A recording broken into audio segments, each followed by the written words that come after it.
নমস্কার বন্ধুরা, আমি জয়ী আরও একটি নতুন ভিডিওতে আপনাদেরকে অনেক অনেক স্বাগত জানাই। আশা করছি আপনারা সবাই ভালো আছেন, সুস্থ আছেন।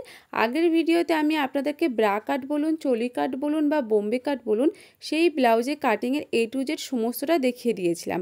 আজকের ভিডিওতে আমি আপনাদেরকে সেলাই করে দেখিয়ে দেব আপনাদের খাপ কেন ছুঁচালো হয়, একটা পার্টের সাথে আর একটা পার্ট যখন সেলাই করেন কেন ছোট হয়, সমস্তটা আমি ডিটেলসে বলে দেবো। আর এখানে কিন্তু অনেক ছোট ছোট টিপস দিয়ে দেবো, যার জন্য কিন্তু আপনাদের খাপ একদম ছুঁচালো হবে না, রাউন্ড হবে।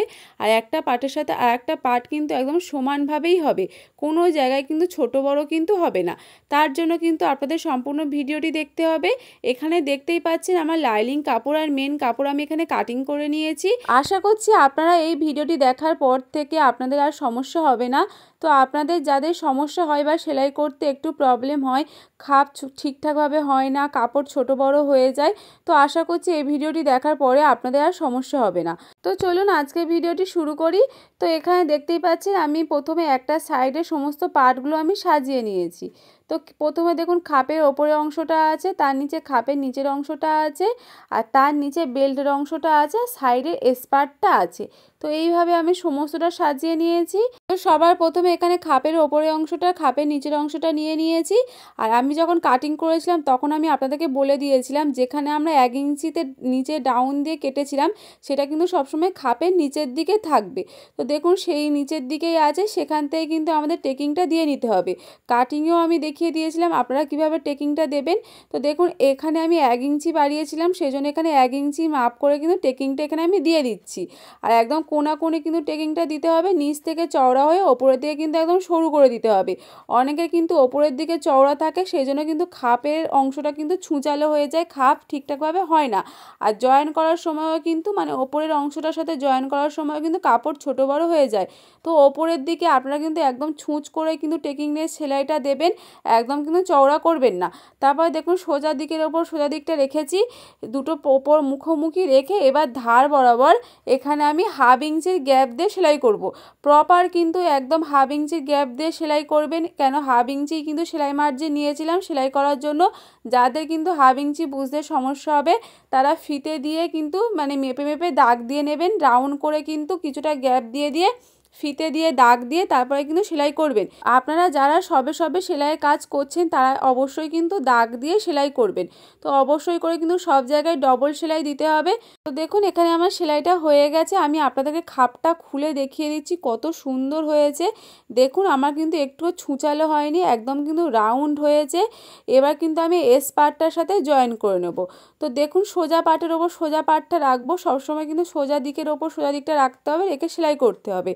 আর অবশ্যই করে কিন্তু আপনারা নিচ থেকে সেলাইটা শুরু করবেন, করে ওপরের দিকে যাবেন, ওপর দিক থেকে কিন্তু করবেন না। তো এই ছোট ছোট টিপসগুলো আপনারা ফলো করবেন, দেখবেন আপনাদের খাপও খুব সুন্দর হবে, ব্লাউজের সেলাইও আপনারা সুন্দরভাবে করতে পারবেন, আর ফিনিশিংও কিন্তু খুব সুন্দর হবে। তো দেখুন একটা পার্টের ওপর আর একটা পার্ট রেখেছি, রেখে নর্মালি যেমন শেপ আছে তেমন কিন্তু ঘুরিয়ে ঘুরিয়ে এখানে আমি সেলাই করব। আর সেলাই করার সময় কিন্তু কোনো কিছু টেনে একদমই সেলাই করবেন না, তাহলে কিন্তু আপনাদের কাপড় ছোট বড় হয়ে যাবে। নর্মালি একটা পার্টের ওপর আর একটা পার্ট রাখবেন, রেখে কিন্তু ঘুরিয়ে ঘুরিয়ে সেলাইটা করবেন। মেশিনের যে লকটা থাকে সেই লকটা তুলে তুলে ঘুরিয়ে ঘুরিয়ে সেলাইটা করবেন, করে নিলে দেখবেন আপনাদের একটা পার্টের সাথে আর একটা পার্ট একদম সমানভাবে জয়েন্ট হয়েছে, কোনো জায়গায় কিন্তু ছোট বড় হবে না। তো দেখুন এখানে কিন্তু আমার একদম কিন্তু সেলাই হয়ে গেছে, এখানেও আমি ডবল সেলাই করে নিচ্ছি, সব জায়গায় কিন্তু আপনাদের ডবল সেলাই করতে হবে। তো দেখিয়ে দিচ্ছি, দেখুন এখানে কিন্তু আমার একটুও কাপড় ছোট বড় হয়নি, একদম কিন্তু মাপেই হয়েছে। আর আপনাদের যদি সামান্য ছোট বড় হয় তাহলে কিন্তু হালকা শেপ দিয়ে কেটে বাদ দিয়ে দেবেন, ভয় পাওয়ার কিচ্ছু নেই। এবার আমি নিচের এই বেল্টের অংশটা জয়েন করে নেব। তার আগে অবশ্যই একটা জিনিস খেয়াল রাখবেন, ভিতরে যে টেকিংটা আছে সেটা কিন্তু সেলাই করার সময় এইভাবে কোনাকুনি মুড়িয়ে দিতে হবে। তো এই টেকিংটা না মুড়িয়ে দিলে কিন্তু খাপ অনেক সময় চ্যাপ্টা হয়ে যায়, খাপের শেপটা ভালো আসে না। তো দেখুন সোজা পাটের ওপর সোজা পাটটা রেখেছি, আর এখানে বেল্টের কিছুটা অংশ আমি বাইরের দিকে একটু বের করে রেখেছি, কিছুটা বলতে এখানে 1 সুতের মতন দেখুন একটু বেশি রেখেছি, রেখে কিন্তু এবার সেলাইটা করব। আর অবশ্যই করে কিন্তু সেলাই করার সময় কিন্তু নিচে যে বললাম মুড়িয়ে সেলাই করতে হবে, যে টেকিংটা দিয়েছিলাম সেটা কিন্তু এইভাবে কোনাকুনি কিন্তু মুড়িয়ে নিতে হবে। মুড়িয়ে নিয়ে কিন্তু ওপর থেকে থেকে বেল্টের অংশটা বসাতে হবে, এটা কিন্তু আপনারা অবশ্যই কিন্তু সেলাই করার সময় খেয়াল করবেন। তো দেখুন এখানে কিন্তু আমার কাপড় একটুও ছোট বড় হয়নি, তো যেমনটা বলেছিলাম একদম সমান সমান হয়ে গেছে। এবার কাপড়টাকে সোজা করে ওপর থেকে একটা চাপ সেলাই দিয়ে নেব। আর চাপ সেলাই দেওয়ার সময় খেয়াল করবেন যে আমরা 2 সুত গ্যাপ দিয়ে সেলাইটা করেছি সেটা যেন সবসময় নিচের দিকে থাকে, ওপরের দিকে যেন না থাকে। তো দেখুন এখানে পেছন ঘুরে দেখিয়ে দিচ্ছি কত সুন্দরভাবে টেকিংয়ের অংশটা কিন্তু মুড়িয়ে গেছে, তার জন্য খাপটাও দেখুন কত সুন্দর হয়েছে। তো এইভাবে আপনারা করবেন, আপনাদেরও খাপও কিন্তু খুব সুন্দর হবে। এবার এখানে দেখুন দুটো দিকই কিন্তু আমি একই রকমভাবে সেলাই করে কমপ্লিট করে নিয়েছি। এবার এখানে কিন্তু আমি গলা পট্টিটা বসিয়ে নেব। তার জন্য দেখুন এখানে লাইলিং কাপড়ে আমি কিছুটা তিরছা পট্টি কেটে নিয়েছি। তিরছা পট্টির চওড়া আছে এখানে 1 ইঞ্চি 2 সুতের মতন, আর লম্বাটা অবশ্যই আপনারা একটু বেশি করে নিয়ে নেবেন, পরে যদি বেশি হয় আপনারা কেটে বাদ দিয়ে দেবেন। এবার দেখুন সোজা দিক থেকেই আমি পট্টিটাকে বসাবো, সেজন্য পট্টির সোজা দিক আর মেন কাপড়ের সোজা দিকের ওপর সোজা দিকটা রেখে এখানে আমি 2 সুত গ্যাপ দিয়ে সেলাই করছি। 2 সুত মানে এখানে যে মেশিনের একটা ফুট আছে সেই ফুট ধরেই কিন্তু দেখুন আমি এখানে সেলাইটা করছি। তো এখানে দেখুন আপনাদের যদি মনে হয় যে একটু মানে টান পড়ছে তাহলে কিন্তু আপনারা সামান্য একটা কুঁচি ফেলতে পারেন, নাহলে নর্মালি সিম্পলভাবে কিন্তু একটা পার্টের ওপর আরেকটা পার্ট রেখে নর্মালি সেলাই করবেন। আর পট্টির কাপড়টা কিন্তু হালকা, মানে একদম হালকা সামান্য টেনে সেলাই করবেন, তাহলে দেখবেন পট্টিটা খুব সুন্দরভাবে বসে গেছে। যেহেতু তিরছা পট্টি আছে একদম কিন্তু গায়ের জোরে টানবেন না, একদম হালকা সামান্য সামান্য করে টেনে দেখুন আমি দুদিকেই কিন্তু বসিয়ে নিয়েছি।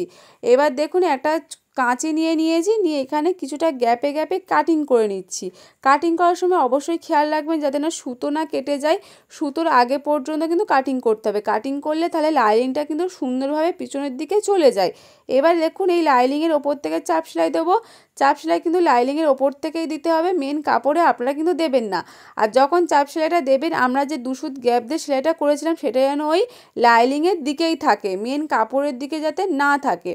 তো দেখুন পুরোটা রাউন্ড করে কিন্তু এখানে আমার চাপ সেলাইটা দেওয়া হয়ে গেছে।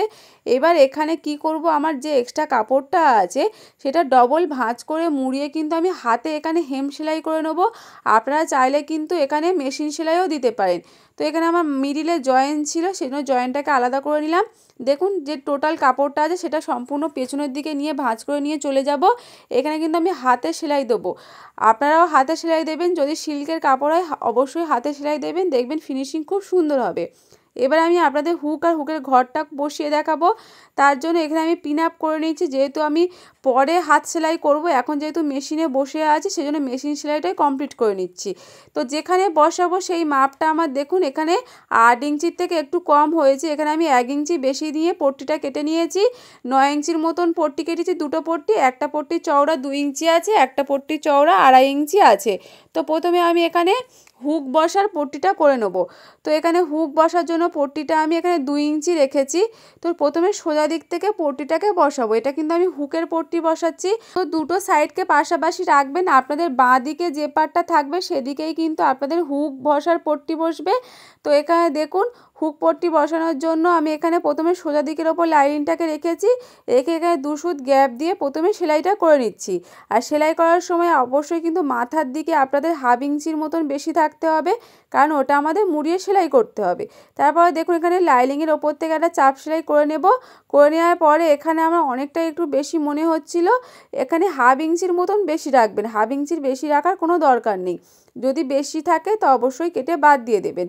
এবার দেখুন পট্টির কাপড়টাকে পুরো পেছনের দিকে নিয়ে চলে এসেছি, এসে এখানে ডবল ফোল্ড করে সেলাই করে যাচ্ছি। আর মাথার দিকে যে এক্সট্রা কাপড়টা আছে সেটা সুন্দরভাবে কিন্তু ভাঁজ করে মুড়িয়ে নিতে হবে। এখানে আমার হাতের দিকে দেখুন আমি কিন্তু সুন্দরভাবে যে এক্সট্রা কাপড়টা ছিল একদম সমানভাবে ভাঁজ করে ভিতরের দিকে ঢুকিয়ে দিয়েছি, ঢুকিয়ে এখানে চাপ সেলাই দিয়ে নিলাম। তো এখানে দেখুন কত সুন্দরভাবে ফিনিশিং হয়েছে। আর যখন এই কাপড়টা মুড়বেন যাতে দেখবেন বাইরের দিকে যাতে না বেরিয়ে থাকে, সমস্ত কাপড়টা যাতে ভিতরের দিকে ঢুকে যায়, তবেই কিন্তু ফিনিশিংটা দেখতে ভালো হবে। এবার আমি আপনাদেরকে হুকের ঘর হওয়ার পট্টিটা দেখিয়ে দেবো, সেই জন্য দেখুন এখানেও গলা পট্টিটাকে প্রথমে পিন আপ করে নিয়েছি। আর এর চওড়াটা কিন্তু 2.5 ইঞ্চি আছে। পট্টি বসানোর সময় কিন্তু মাথার দিকে আপনারা এক্সট্রা কাপড় রেখে দেবেন। তো এটা কিন্তু পিছনের দিক থেকে বসাচ্ছি। পেছনের দিক থেকে দেখুন 2 সুত গ্যাপ দিয়ে প্রথমে সেলাইটা করে নিলাম। সেলাইটা হয়ে গেলে এবার এখানে কি করব, যে পট্টির কাপড়টা পুরো সামনের দিকে নিয়ে চলে আসবো, ধার বরাবর 2 সুত মুড়বো। 2 সুত মুড়িয়ে আমরা যে সেলাইটা করে গেছিলাম সেই সেলাইয়ের ওপর কিন্তু তুলে দেব। তো দেখুন এখানে সুন্দরভাবে তুলে দিয়েছি। আর এখানে মাথার দিকে আমি আগেও বলেছি 1/2 ইঞ্চির মতন কাপড় রাখবেন। আপনাদের যদি বেশি থাকে তাহলে কেটে কিন্তু বাদ দিয়ে দেবেন। তো নিচের দিক থেকে সেলাইটা করে করে আসছি, যে সেলাইটা করে গেছি 2 সুত মুড়িয়ে তার ওপরেই তুলে দিয়েছি। আর মাথার দিকটা দেখুন সুন্দরভাবে আমি এখানে মুড়িয়ে নিলাম। হাতের দিকে ভালো করে লক্ষ্য করুন, সুন্দরভাবে মুড়িয়ে কিন্তু একদম যে সমান সমান হবে, গলা পট্টিটা যে বসিয়েছি তার যেন গলার সমানের সাথে সাথে যেন থাকে, ওর থেকে বেশি বা কম যাতে না হয়, তাহলে কিন্তু দেখতে ভালো লাগবে না। একদম সমান সমান করে কিন্তু গলার সমান সমান করেই কিন্তু এখানে পট্টিটাকে বসিয়ে নিতে হবে। তো দেখুন এখানে কিন্তু আমার হুক পট্টিটাও বসানো কমপ্লিট হয়ে গেছে। কত সুন্দরভাবে এখানে জয়েন্ট হয়েছে দেখুন, একদমই কিন্তু ছোট বড় কিন্তু হয়নি। আর আপনাদের যদি হালকা ছোট বড় হয়ে থাকে তো অবশ্যই নিচ থেকে কেটে কিন্তু বাদ দিয়ে দেবেন। তো সামন পাটটা কিন্তু আমি আপনাদের সাথে সেলাই করে পুরো দেখিয়ে দিলাম। আর আপনারা যদি ব্লাউজের ফুল সেলাই ভিডিও দেখতে চান তো আমাকে অবশ্যই কমেন্ট করে জানাবেন। তো ব্যাক সাইডে ডিজাইন কিভাবে করতে হয়, হাতা কিভাবে জয়েন করতে হয়, কোমর পট্টি কীভাবে বসাতে হয়, তো সমস্ত ডিটেলস ভিডিও আমি আপনাদেরকে দেখিয়ে দেবো। অবশ্যই কিন্তু আপনারা কমেন্ট করে জানাবেন। তো এখানে দেখতেই পাচ্ছেন ব্লাউজের ফিনিশিংটা কত সুন্দর হয়েছে। তো আপনাদের কাছে রিকোয়েস্ট করছি, যারা চ্যানেলটিকে এখনও সাবস্ক্রাইব করেনি অবশ্যই কিন্তু চ্যানেলটিকে সাবস্ক্রাইব করে দেবেন। অবশ্যই লাইক কমেন্ট শেয়ার করে পাশে থাকবেন। ভালো থাকবেন, সুস্থ থাকবেন।